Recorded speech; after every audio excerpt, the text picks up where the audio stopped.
Hey everyone. So I'm back to talk about campaigns today.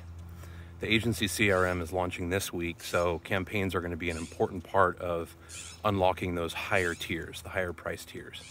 It's the difference between, making $100 a month on a client and possibly making upwards of $1,000 a month per client.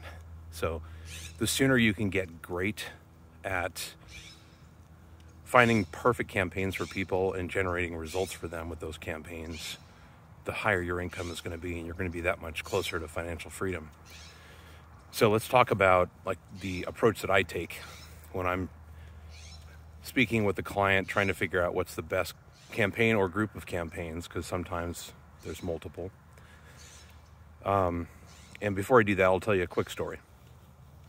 So when I was obtaining my MBA, there was a really high-ticket consultant who came in and spoke to our entrepreneurship class. And he said there's really one question that he asks his clients, no matter how big or small, doesn't matter. And the question that he would ask them is, why don't you have all the business in the space that you occupy? So if you're operating in, doesn't matter, automotive space, whatever it is, why doesn't your company have all the business? Of course, it's a ludicrous question. There's no way you can have all the business, but asking why is a pretty good exercise.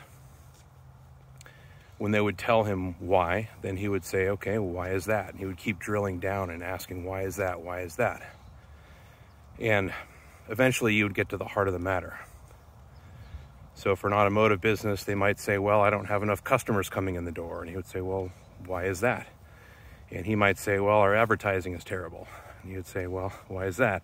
And, eventually you get to the reason why, the core reason, and that's the part of the business that you need to strengthen and really focus on. Because the bottom line is objections from your customers can't be ignored. Those need to be overturned. And I think that's the best thing that you could do with a social media campaign, is to overcome the objections of your target audience. Because you could spend all the money in the world generating traffic, but if that traffic isn't converting, you've got a big problem. And I think social media is a great way of bringing in the social proof, if that's what your company needs, to overcome those objections and get you more yeses. Because the higher your conversion rate, the higher the amount that you can spend on your advertising in order to still make a profit.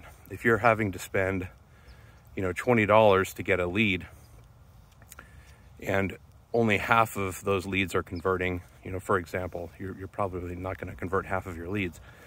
But if you're spending that same amount of money and 80% of your leads are converting, then obviously you could afford to spend a little bit more on ads, bring in that many more clients, because your conversion rate means that you're getting much, much more revenue per customer that lands on your website or whatever your sales funnel is. So let's ask that question and run through a couple scenarios. So why aren't you getting all of the business in the space that you occupy? And I can't cover all of them, but let's cover a couple of the big ones. For just about every business you talk to, if you're approaching a new client and they choose one of the higher tiers, everybody's going to complain about not getting enough leads or not getting enough people through the door if they're a restaurant or a retailer, if you're doing a lot of local marketing. That's pretty universal. And the first thing that you should do with that is to propose a viral sweepstakes. Viral sweepstakes are going to allow them to have just a single prize that they can offer and generate thousands of potential leads from that one prize that they have to give away. So it's a relatively low-cost campaign, and it's going to give them a lot of bang for the buck. Another thing I love about viral sweepstakes is you can get down to the details. It's easy to say on, just 5,000 foot level, okay, our problem is this. But the truth is during your conversation with them, they're going to bring in some other things that they want to accomplish with the campaign. And the viral sweepstakes are great because you can add bonus challenges and take care of some of those, smaller things that you want the entrant to do. So this is where another thing comes in, which is asking that business, what are the antecedents to a purchase? What are the steps that your best customers take before they buy. If you can figure out, either through looking at their Google Analytics reports or just asking them, what steps do people take before they buy, then you can make bonus challenges around those steps.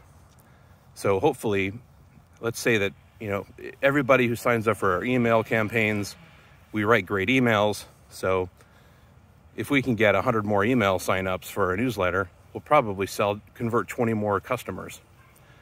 Well, you would definitely want to put a bonus entry in there for signing up for their email campaigns. So go through the list, figure out all of the steps that customers generally take on their journey to a sale, map each of those out, and create a bonus challenge around them. That way, not only are you getting the more customers, but even their existing customers are going to start taking more of those steps that emulate what an ultimate, buyer would take. And there's a much better chance that you're going to convert that customer if they act like customers who have already purchased. So that's step one, is getting them on a viral sweepstakes plan. I also recommend putting that on autopilot and making that a weekly or a monthly campaign. That way it can be your evergreen campaign that you don't need to keep setting up every month. The other thing that you're going to find out when you start asking people why they don't have all the business in their space, some of them are going to come back and say, well, there's objections. Those objections can be things like, they don't trust us enough. They have another company that they've worked with for years. It's very difficult for us to steal the business from them because there's that established trust. And that's a big one, especially with financial institutions. Any company that's going to have any ongoing support that they provide to the customer, trust becomes really important. And every year, the field gets tougher. And as the field gets tougher, people become a little bit more hesitant to trust anybody new.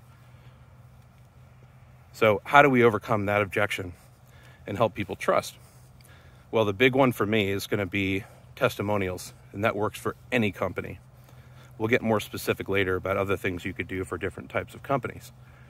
But with testimonials, universally, people are going to want to hear from other customers like them. You need to think about, what message do these potential customers need to see over and over and over again, and who is the most credible source of that information? And the answer is, 10 to 1, evidence shows existing users of your product or service, 10 to 1, people are going to trust more than you going on your website and saying that your service or product is awesome. So run a testimonial campaign, email it to everybody in their database, put a widget on their website so as people check out, they're asked to leave a testimonial. That's critical. It doesn't matter if it's a video testimonial or a text testimonial. The details of that will be based on the comfort level of your client. So testimonials is a big one, but there might be others. If your client has anything visual involved, if they sell apparel or anything with aesthetics, vehicles, if they're a dealership, generally the potential customer is really going to want to picture themselves inside that vehicle or wearing those clothing. They want to make sure that, they're not taking a step outside their comfort zone and wearing something that make them look bad or that other people don't like. So what's going to make them feel comfortable, what they need to see over and over again, is other people wearing that apparel or using that widget, whatever it is. That will give them the comfort that will overcome that objection of them questioning whether this is really something that they want in their lives, that they want to pay money for. So how do we do that? The best way to do that is through a photo or a video gallery.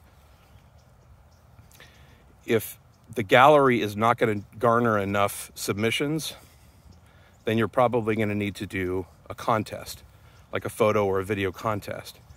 And the way to figure that out is to look at their database. If this is a client that already has, let's say, 5,000 or more customers, then they're not going to worry about getting enough people to submit photos. They have an active user base who loves their product, and they're probably going to do just fine with a gallery.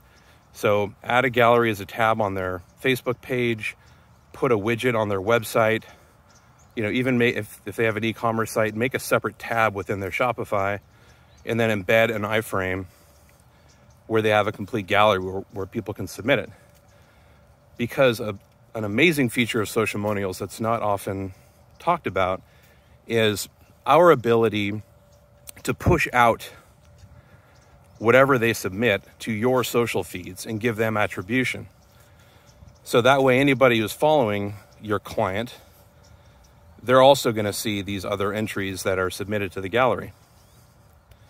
If they have fewer than 5,000, it also depends on the space and how passionate each of their clients are about the product and how much they're willing to share. Let's say you add that gallery out there and it's just not getting the submissions you need. You could also do it that way. Then you might need to go with a contest component. That basically just adds an incentive for them to submit because they have that chance of winning something. The other advantage to having that contest element is now there's an incentive for them to share. Whereas with the gallery, they're less likely to share than they are with a contest. So when you get people sharing, asking people routinely to go to the contest page and vote for their entry, now you're going to get a lot more people that are exposed to the business, and they're going to vote, and they're going to now see the brand of your client. So there are some secondary benefits of having a contest component.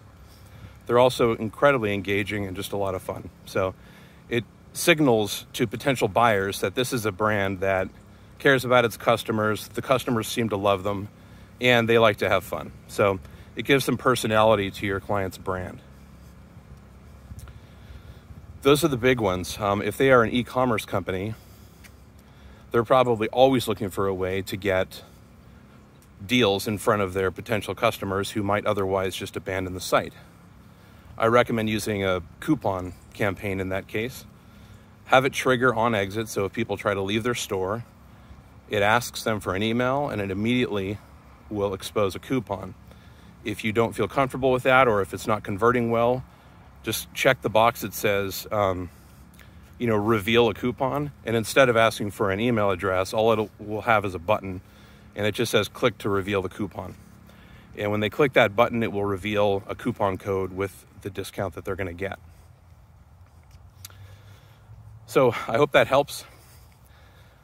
These are broad brush ideas, and we'll get into more specifics once you get back into the agency CRM group. We will be having some regular conversations about how to approach clients and how to ascertain what is the best way to serve them. And there will certainly be more videos on, how best to publish to social media. But I wanted to have a special video where we just talk about campaigns, because I do get a lot of clients coming and asking me what kinds of campaigns should I run. So hopefully this methodology will work for you. It certainly shows the client that you care when you start asking big questions like, why aren't you getting all the business in your space? That's a pretty exciting question to answer, because it really digs up a lot of things and forces them to think about all of the roadblocks in the way of their success. And it's our job to hammer down those roadblocks and make it a nice smooth path from a customer entering their website to them becoming, a valued long-term customer. So we'll talk more about that in future videos. Thank you.